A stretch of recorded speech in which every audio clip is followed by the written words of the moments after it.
قیامت قائم ہونے سے پہلے آخری رمضان کی نشانیاں۔ بسم اللہ الرحمن الرحیم۔ السلام علیکم۔ حضرت عبداللہ ابن مسعود رضی اللہ تعالیٰ عنہ سے روایت کردہ حدیث مبارکہ میں ہے کہ رسول اللہ صلی اللہ علیہ وسلم نے ارشاد فرمایا، اگر رمضان میں چیخ سنائی دے گی تو شوال میں شور اور ہنگامہ ہوگا، ذی قعدہ کے مہینے میں قبائلی بغاوت ہوگی، ذی الحجہ میں خون بہے گا، اور محرم کا مہینہ تو کیا ہی مہینہ ہوگا۔ حضرت عبداللہ ابن مسعود رضی اللہ تعالیٰ عنہ بیان کرتے ہیں کہ ہم نے پوچھا، یا رسول اللہ صلی اللہ علیہ وسلم، یہ چیخ کیسی ہوگی؟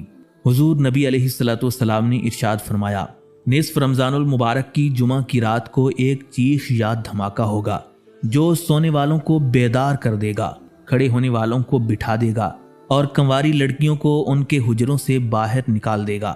ناظرین، یہ روایت اور اس جیسی دیگر روایات اکثر سوشل میڈیا اور غیر مستند ذرائع سے پھیلتی رہتی ہیں، لیکن ان کی مستند کتب حدیث میں کوئی مضبوط سند نہیں ملتی۔ کئی علماء اور محدثین نے اس طرح کی روایات کی حقیقت اور صحت پر سوال اٹھایا ہے۔ قیامت کی نشانیاں، زلزلے، آسمانی چیخیں اور دیگر غیر معمولی واقعات کا ذکر مختلف احادیث مبارکہ میں آیا ہے، لیکن اس مخصوص روایت کی کوئی مضبوط بنیاد نہیں ہے۔ اگر 2025 یا کسی اور سال میں کوئی بڑی آفت یا واقعہ پیش آتا ہے تو ہمیں اللہ رب العزت کی طرف رجوع کرنا چاہیے، دعا، توبہ اور نیک اعمال پر زور دینا چاہیے، نہ کہ غیر مستند روایات پر یقین کر کے خوف و ہراس پھیلانا چاہیے۔ بہتر ہوگا کہ اس روایت کی حقیقت جاننے کے لیے کسی معتبر اسلامی سکالر یا حدیث کے ماہر سے رجوع کیا جائے۔ جی ہاں، قیامت کی نشانیاں اور ان سے متعلق احادیث کا ذکر متعدد صحیح اور مستند احادیث مبارکہ میں ملتا ہے۔ نبی اکرم نور مجسم شفیع معظم صلی اللہ علیہ وسلم کی بعثت بھی قیامت کی پہلی بڑی نشانیوں میں سے ایک ہے۔ جیسا کہ حدیث مبارکہ میں آتا ہے کہ حضرت سہل بن سعد رضی اللہ تعالیٰ عنہ روایت کرتے ہیں کہ تاجدار کائنات صلی اللہ علیہ وسلم نے فرمایا، میں اور قیامت اس طرح بھیجے گئے ہیں۔ پھر حضور علیہ السلام نے اپنی 2 انگلیاں یعنی شہادت اور درمیان کی انگلی کو ملا کر اشارہ فرمایا۔ ناظرین، قرآن و حدیث میں قیامت کی کئی نشانیاں بیان کی گئی ہیں، جن میں سے کچھ تو ظاہر ہو چکی ہیں اور کچھ ظاہر ہونا ابھی باقی ہیں۔ نبی اکرم صلی اللہ علیہ وسلم کی بعثت سب سے پہلی اور بڑی نشانی تھی، کیونکہ حضور علیہ السلام کے بعد کوئی اور نبی نہیں آئے گا۔ چاند کے 2 ٹکڑے ہونا ایک ایسا معجزہ تھا جو حضور نبی علیہ السلام کے زمانے میں کفار مکہ کے مطالبے پر پیش آیا، اور سورہ قمر میں اس کا اس طرح ذکر ہے، قیامت قریب آ گئی اور چاند 2 ٹکڑے ہو گیا، اور اگر وہ کوئی نشانی دیکھتے ہیں تو منہ موڑ لیتے ہیں اور کہتے ہیں، یہ تو جادو ہے جو پہلے سے چلا آ رہا ہے۔ قیامت کی مزید نشانیوں میں بڑے فتنے کا ظہور، جھوٹے نبیوں کا آنا، علم کا اٹھ جانا اور جہالت کا پھیل جانا، لوگوں کا دنیا پرستی میں مشغول ہو جانا، امانت کا ختم ہو جانا اور دھوکہ عام ہو جانا شامل ہیں۔ قیامت کی بڑی نشانیوں میں دجال کا خروج، امام مہدی علیہ السلام کا ظہور، حضرت عیسیٰ علیہ السلام کا نزول، یاجوج اور ماجوج کا خروج شامل ہیں۔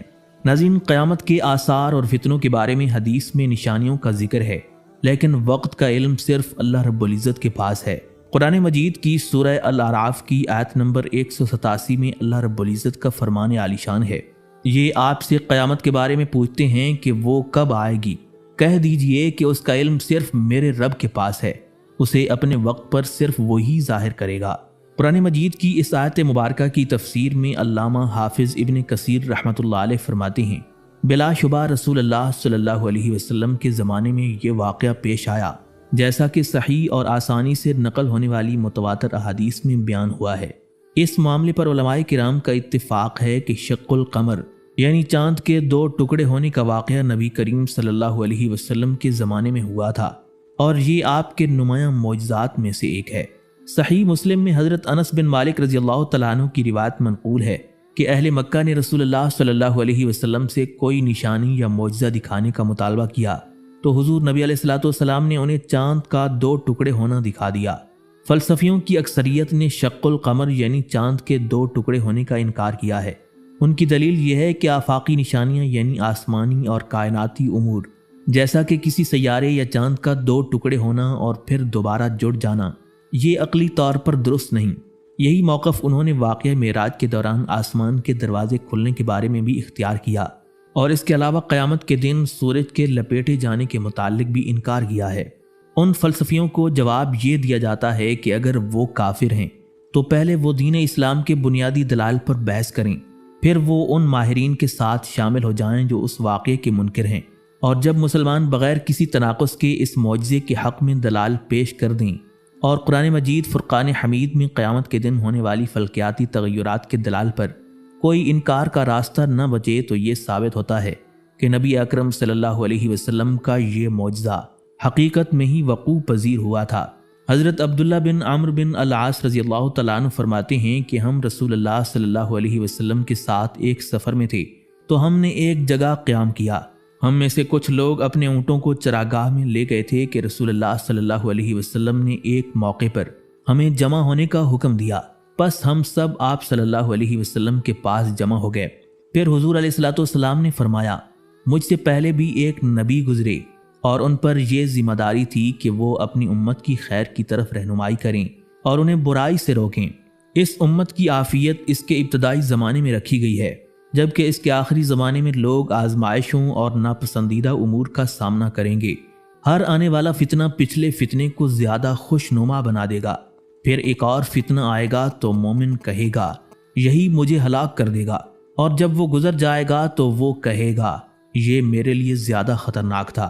جو شخص چاہتا ہے کہ وہ جہنم سے بچ جائے اور جنت میں داخل ہو جائے تو اس کی موت اس حال میں آنی چاہیے کہ وہ اللہ اور یوم آخرت پر ایمان رکھتا ہو اور لوگوں کے ساتھ وہی سلوک کرے جس کی وہ خود اپنے لیے توقع رکھتا ہے۔ ناظرین، نبی کریم صلی اللہ علیہ وسلم نے قیامت کی نشانیوں میں ایک بڑی نشانی جھوٹے دجالوں کے نکلنے کی خبر دی۔ صحیح بخاری اور صحیح مسلم کی احادیث میں آتا ہے، قیامت قائم نہیں ہوگی جب تک کہ تقریباً 30 جھوٹے دجال ظاہر نہ ہو جائیں۔ ان میں سے ہر ایک یہ گمان کرے گا کہ وہ اللہ کا رسول ہے۔ آج یہ نشانی پوری ہو چکی ہے اور مختلف جھوٹے مدعیان نبوت دنیا میں آ چکے ہیں، جیسا کہ مسلمہ کذاب، اسود عنسی، مرزا غلام احمد قادیانی اور دیگر۔ یہ قیامت کی بڑی علامتوں میں سے ایک علامت ہے جو ظاہر ہو چکی ہے اور اس کا تسلسل جاری ہے۔ اللہ رب العزت ہمیں فتنوں سے محفوظ رکھے اور ایمان پر ثابت قدمی عطا فرمائے۔ نبی اکرم نور مجسم شفیع معظم صلی اللہ علیہ وسلم نے خطبہ دیتے ہوئے فرمایا، بلا شبہ اللہ کی قسم قیامت اس وقت تک قائم نہیں ہوگی جب تک کہ 30 جھوٹے دجال ظاہر نہ ہو جائیں، اور ان میں سب سے آخری جھوٹا کانا دجال ہوگا۔ سنن ابو داؤد اور جامع ترمذی میں حضرت ثوبان رضی اللہ تعالیٰ عنہ سے روایت ہے کہ تاجدار مدینہ صلی اللہ علیہ وسلم نے فرمایا، قیامت اس وقت تک قائم نہیں ہوگی جب تک کہ میری امت کے کچھ قبائل مشرکین کے ساتھ نہ مل جائیں اور وہ بتوں کی عبادت نہ کرنے لگیں، اور بلا شبہ میری امت میں 30 جھوٹے مدعیان نبوت ظاہر ہوں گے، اور ان میں سے ہر ایک یہ دعویٰ کرے گا کہ وہ نبی ہے، حالانکہ میں ہی خاتم النبیین ہوں، میرے بعد کوئی نبی نہیں آئے گا۔ نبی کریم رؤوف الرحیم صلی اللہ علیہ وسلم کے دور میں اور بعد میں کئی جھوٹے نبی ظاہر ہوئے، جن میں سے سب سے پہلے شخص کا نام اسود عنسی تھا، جس نے یمن میں نبوت کا دعویٰ کیا اور اپنی جنگجو ساتھیوں کے ساتھ پورے یمن پر قبضہ کر لیا۔ دوسرا مسلمہ کذاب تھا، جس نے حضور نبی علیہ الصلوۃ والسلام کی حیات مبارکہ میں ہی نبوت کا جھوٹا دعویٰ کیا اور حضرت سیدنا ابو بکر صدیق رضی اللہ تعالیٰ عنہ کے دور میں جنگ یمامہ میں ہلاک ہوا۔ نبی کریم رؤوف الرحیم صلی اللہ علیہ وسلم کو اسود عنسی کے فتنے کی خبر ملی تو آپ نے وہاں کے مسلمانوں کو اس کے خلاف جہاد کے لیے تیار کیا۔ اسود عنسی کی اپنی ہی بیوی نے، جو کہ مسلمان تھی، مسلمانوں کے ساتھ تعاون کرتے ہوئے اسے قتل کروا دیا۔ اس کے قتل کے بعد اسلام اور اہل اسلام کو غلبہ حاصل ہوا۔ طلیحہ بن خویلد اسدی بھی ان جھوٹے مدعیان نبوت میں شامل تھا جن کا نبی کریم صلی اللہ علیہ وسلم نے ذکر فرمایا تھا۔ طلیحہ بن خویلد 9 ہجری میں بنو اسد کے وفد کے ساتھ مدینہ منورہ آیا اور حضور نبی کریم صلی اللہ علیہ وسلم کی حیات طیبہ میں ہی نبوت کا جھوٹا دعویٰ کر بیٹھا۔ اس نے مختلف شعبدے اور جادو کے ذریعے اپنے ماننے والوں کو یہ باور کرانے کی کوشش کی کہ وہ نبی ہے۔ تاجدار کائنات صلی اللہ علیہ وسلم کی وفات کے بعد حضرت سیدنا ابو بکر صدیق رضی اللہ تعالیٰ عنہ کے دور خلافت میں حضرت خالد بن ولید رضی اللہ تعالیٰ عنہ کی قیادت میں ایک اسلامی لشکر اس کے خلاف بھیجا گیا۔ جب مسلمانوں کی فوج نے اس کے لشکر پر حملہ کیا تو اس کے بہت سے ساتھی شکست کھا کر بھاگ گئے۔ طلیحہ اپنی بیوی کے ساتھ شام کی طرف فرار ہو گیا۔ کچھ عرصے بعد اسے اپنی غلطی کا احساس ہوا اور وہ اسلام میں واپس آ گیا۔ اسلام قبول کرنے کے بعد طلیحہ نے اللہ کی راہ میں جہاد میں بھرپور حصہ لیا وہ بعد میں مسلمانوں کے لشکر میں شامل ہو کر کئی جنگوں میں بہادری سے لڑتا رہا۔ مسلمہ کذاب بنو حنیفہ کے قبیلے سے تعلق رکھنے والا شخص تھا جو 9 ہجری میں اپنے قبیلے کے وفد کے ساتھ نبی علیہ الصلوۃ والسلام کی بارگاہ میں حاضر ہوا۔ وفد کے واپس جانے کے بعد وہ مرتد ہو گیا اور نبوت کا دعویٰ کر دیا۔ حضرت سیدنا ابوبکر صدیق رضی اللہ تعالیٰ عنہ نے اس کے خلاف لشکر بھیجا، جس میں حضرت خالد بن ولید، اکرمہ بن ابی جہل اور شرجیل بن حسنہ جیسے عظیم صحابہ کرام رضوان اللہ تعالیٰ عنہم اجمعین شامل تھے۔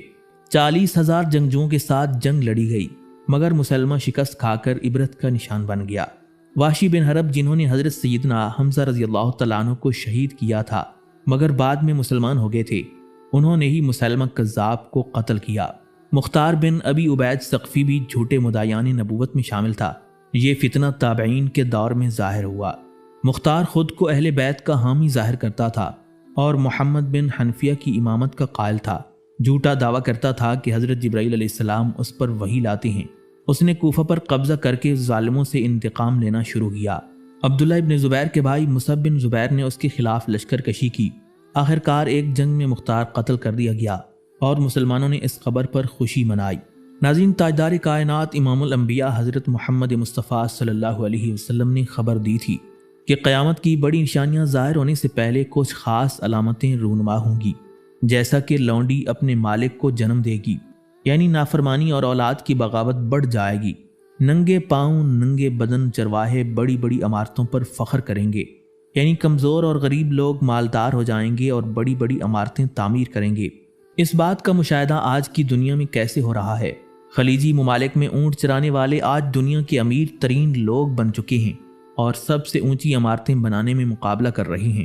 دنیا بھر میں والدین کی نافرمانی اور بے ادبی بڑھ چکی ہے، یہاں تک کہ بچے والدین کے خلاف مقدمے دائر کر رہے ہیں۔ سیاست اور حکمرانی ایسے لوگوں کے ہاتھ میں آ چکی ہے جو کبھی ننگے پاؤں گھومتے تھے اور اب وہ بڑے بڑے بادشاہ اور وزراء بن چکے ہیں۔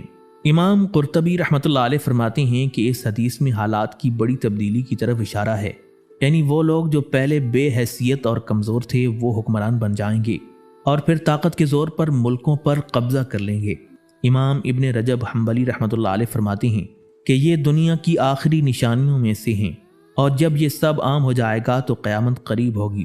نبی کریم صلی اللہ علیہ وسلم نے فرمایا کہ قیامت کی نشانیوں میں سے ایک یہ ہے کہ نااہل لوگوں کو ذمہ داریاں سونپ دی جائیں گی، یعنی جو لوگ علم، دیانت اور اہلیت نہیں رکھتے وہ حکمران اور رہنما بن جائیں گے، اور جب ایسا ہوگا تو قیامت کا انتظار کرو۔ حضرت ابو موسیٰ اشعری اور حضرت عبداللہ ابن مسعود رضی اللہ تعالیٰ عنہما روایت کرتے ہیں کہ نبی کریم صلی اللہ علیہ وسلم نے فرمایا، قیامت سے پہلے کچھ دن ایسے آئیں گے جن میں علم ختم ہو جائے گا، جہالت عام ہو جائے گی اور قتل و غارت بڑھ جائے گی، یعنی علماء دنیا سے اٹھا لیے جائیں گے اور علم دین کا صحیح فہم کم ہو جائے گا۔ لوگ علم پر عمل کرنا چھوڑ دیں گے جس کی وجہ سے جہالت پھیل جائے گی۔ حضرت انس بن مالک رضی اللہ تعالیٰ عنہ سے روایت ہے کہ رسول اللہ صلی اللہ علیہ وسلم نے فرمایا، علم اٹھا لیا جائے گا، جہالت بڑھ جائے گی، شراب عام ہو جائے گی اور زنا کھلے عام ہونے لگے گا۔ آج کے دور میں یہ سب کچھ واضح طور پر نظر آ رہا ہے۔ شراب نوشی اور فحاشی کو آزادی کے نام پر عام کر دیا گیا ہے، اور دینی علم کی کمی کی وجہ سے لوگ حرام و حلال کی تمیز کھو بیٹھے ہیں۔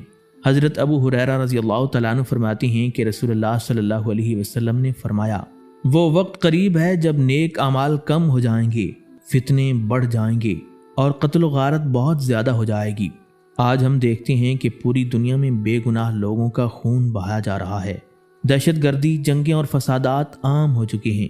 ابن العربی رحمۃ اللہ علیہ فرماتے ہیں کہ علم کے اٹھ جانے سے مراد علم کا لوگوں کے دلوں سے مٹ جانا ہے۔ ایک دوسری تشریح کے مطابق علم کا اٹھ جانا یہ بھی ہے کہ لوگ علم پر عمل چھوڑ دیں، یعنی قرآن اور حدیث تو موجود ہوں گے مگر لوگ ان پر عمل نہیں کریں گے۔ علماء کی وفات بھی علم کے اٹھنے کی علامت ہے، کیونکہ جب اہل علم دنیا سے چلے جاتے ہیں تو جہالت کا اندھیرا بڑھ جاتا ہے۔ تاجدار مدینہ صلی اللہ علیہ وسلم نے فرمایا، قیامت کے قریب علم اٹھا لیا جائے گا، جہالت عام ہو جائے گی اور لوگ نا سمجھ لوگوں کو اپنا رہنما بنا لیں گے۔ علم اٹھنے کے مختلف پہلو یہ ہیں۔ گناہ کی وجہ سے علم ختم ہو جائے گا۔ ایک شخص گناہ کرے گا اور اس کی وجہ سے اللہ تعالیٰ اس کے دل سے علم چھین لے گا۔ ایک شخص قرآن کی تلاوت کرے گا لیکن اس پر عمل نہیں کرے گا تو وہ علم سے محروم ہو جائے گا۔ اگر کوئی عالم دنیا سے چلا جائے اور لوگوں نے اس کے علم سے فائدہ نہ اٹھایا ہو تو یہ بھی علم کے ختم ہونے کی علامت ہے۔ حضرت عبداللہ ابن عمر رضی اللہ تعالیٰ عنہ فرماتے ہیں کہ نبی علیہ الصلوۃ والسلام نے ارشاد فرمایا، اللہ رب العزت علم کو زبردستی نہیں اٹھائے گا بلکہ علماء کے انتقال کے ذریعے علم کو ختم کرے گا، یہاں تک کہ کوئی بھی عالم باقی نہیں بچے گا۔ پھر لوگ جاہلوں کو اپنا رہنما بنا لیں گے، وہ بغیر علم کے فتوے دیں گے، خود بھی گمراہ ہوں گے اور دوسروں کو بھی گمراہ کریں گے۔ آج کے دور میں ہم دیکھ رہے ہیں کہ اصل دین سے محبت رکھنے والے علماء کی تعداد کم ہوتی جا رہی ہے اور جاہل لوگ بھی مذہب کے نام پر فتوے دے رہے ہیں۔ علم اٹھ جانے کا تیسرا پہلو یہ ہے کہ لوگوں کے فیصلے غلط ہوں گے، کیونکہ وہ جاہلوں کو اپنا رہنما بنا لیں گے۔ دین کے صحیح احکام کا علم ختم ہو جائے گا اور لوگ بدعات اور گمراہی میں مبتلا ہو جائیں گے۔ حق اور باطل کی پہچان مشکل ہو جائے گی کیونکہ علم کی روشنی ختم ہو جائے گی۔ علم کے ختم ہونے کی نشانی اور علماء کی کمی کے بارے میں حضرت ابو درداء رضی اللہ تعالیٰ عنہ فرماتے ہیں، مجھے افسوس ہے کہ علماء دنیا سے جا رہے ہیں اور جاہل لوگ علم سیکھنے کی کوشش بھی نہیں کر رہے۔ لوگوں، علم کے ختم ہونے سے پہلے اسے سیکھ لو، کیونکہ علم علماء کے دنیا سے چلے جانے کے بعد ختم ہو جاتا ہے۔ آج کے زمانے میں نبی علیہ الصلوۃ والسلام کی پیشن گوئی کیسے پوری ہو رہی ہے؟ علماء کرام کم ہوتے جا رہے ہیں جبکہ جاہل لوگ مذہب کے نام پر گمراہی پھیلا رہے ہیں۔ فیصلے ایسے لوگوں کے ہاتھ میں آ رہے ہیں جو دینی علم سے محروم ہیں اور وہ جہالت کے ساتھ فیصلے کر رہے ہیں۔ فتنہ، قتل و غارت اور گناہ عام ہو گئے ہیں جو کہ قیامت کی بڑی نشانیوں میں سے ہیں۔ حضور علیہ الصلوۃ والسلام نے فرمایا کہ علم زبردستی نہیں اٹھایا جائے گا بلکہ علماء کے دنیا سے چلے جانے کے ذریعے ہی علم ختم ہو جائے گا۔ جب اہل علم دنیا سے رخصت ہو جائیں گے تو جاہل لوگ رہنمائی کے مقام پر آ جائیں گے۔ یہ جاہل لوگ بغیر علم کے فتوے دیں گے، خود بھی گمراہ ہوں گے اور دوسروں کو بھی گمراہی میں ڈالیں گے۔ یہی وہ زمانہ ہوگا جب لوگ قرآن تو پڑھیں گے لیکن اس پر عمل نہیں کریں گے۔ حضرت ابو ہریرہ رضی اللہ تعالیٰ عنہ کی روایت میں ہے کہ رسول اللہ صلی اللہ علیہ وسلم نے فرمایا، رمضان میں ایک آواز سنائی دے گی، شوال میں شور و فتنہ ہوگا، ذی قعدہ میں قبائل آپس میں لڑیں گے، اس سال حاجیوں کو لوٹا جائے گا اور منا میں بڑا خون بہے گا، بہت سے لوگ اس وقت قتل کر دیے جائیں گے جب وہ جمرہ عقبہ پر ہوں گے۔ یہ روایت مختلف کتب میں بیان کی گئی ہے مگر محدثین نے اس کی سند کو ضعیف قرار دیا ہے۔ محمد بن علی رحمۃ اللہ علیہ کا قول ہے کہ امام مہدی علیہ السلام کی دو نشانیاں ایسی ہیں جو زمین و آسمان کی تخلیق کے بعد سے نہیں دیکھی گئیں۔ ان میں سے ایک نشانی یہ ہے کہ رمضان کی پہلی رات کو چاند گرہن ہوگا، دوسری نشانی یہ ہے کہ 15 رمضان کو سورج گرہن ہوگا۔ اب یہ کہنا کہ اس رمضان میں قیامت آ سکتی ہے یا نہیں، یہ محض قیاس آرائی ہے، کیونکہ قیامت کی حقیقی خبر صرف اللہ رب العزت کو ہے۔ قرآن مجید کی سورہ لقمان میں اللہ رب العزت فرماتا ہے، قیامت کا علم اللہ کے سوا کسی کو نہیں۔ رسول اللہ صلی اللہ علیہ وسلم نے فرمایا، قیامت کب آئے گی اس کا علم صرف اللہ کے پاس ہے، البتہ میں تمہیں اس کی نشانیاں بتا دیتا ہوں۔ ناظرین، رسول اللہ صلی اللہ علیہ وسلم نے قیامت سے پہلے کئی غیر معمولی واقعات کی خبر دی ہے، جن میں سے کچھ ظاہر ہو چکی ہیں اور کچھ باقی ہیں۔ حضرت ابو ہریرہ رضی اللہ تعالیٰ عنہ سے روایت ہے کہ رسول اللہ صلی اللہ علیہ وسلم نے فرمایا، قیامت کی علامات میں سے ایک یہ ہے کہ جانور انسانوں سے باتیں کریں گے۔ اسی طرح ایک اور واقعہ بنی اسرائیل کے ایک شخص کا بیان کیا گیا ہے۔ وہ بازار میں ایک گائے کو ہانک رہا تھا، جب اس نے گائے کو سوار ہونے کے لیے مارا تو گائے بول پڑی، ہمیں سواری کے لیے نہیں بلکہ کھیتی کے لیے پیدا کیا گیا ہے۔ یہ سن کر لوگوں نے تعجب کیا، لیکن رسول اللہ صلی اللہ علیہ وسلم نے فرمایا، میں اور ابو بکر و عمر بھی اس پر ایمان لاتے ہیں۔ آدمی کی ران اس کے اعمال کی گواہی دے گی۔ قیامت کی نشانیوں میں سے یہ بھی ہے کہ انسان کے جسم کے اعضاء خود اس کے خلاف گواہی دیں گے۔ قرآن مجید کی سورہ یاسین میں ارشاد ربانی ہے، آج ہم ان کے منہوں پر مہر لگا دیں گے اور ان کے ہاتھ ہم سے بات کریں گے اور ان کے پاؤں گواہی دیں گے جو کچھ وہ کیا کرتے تھے۔ حضور نبی علیہ الصلوۃ والسلام نے فرمایا، ایسا وقت آئے گا جب ایک شخص کی ران اسے بتائے گی کہ اس کی غیر موجودگی میں اس کی بیوی نے کس سے بات کی۔ قرب قیامت مختلف اشیاء خود انسان سے بات کریں گی۔ رسول اللہ صلی اللہ علیہ وسلم نے فرمایا، قیامت کے قریب جوتے کے تسمے اور کوڑا یعنی چابک بھی انسان سے بات کریں گے۔ ناظرین، تاجدار کائنات صلی اللہ علیہ وسلم نے جو پیشن گوئیاں فرمائی تھیں وہ حرف بحرف پوری ہو رہی ہیں، لہٰذا ہمیں آخرت کی تیاری کرنی چاہیے اور اچھے اعمال اپنانے چاہیے، رشتے جوڑیں اور پڑوسیوں کے حقوق ادا کریں، اچھے اخلاق اپنائیں اور دوسروں کے ساتھ حسن سلوک کریں، اپنے خاندان اور معاشرے میں بھلائی پھیلائیں۔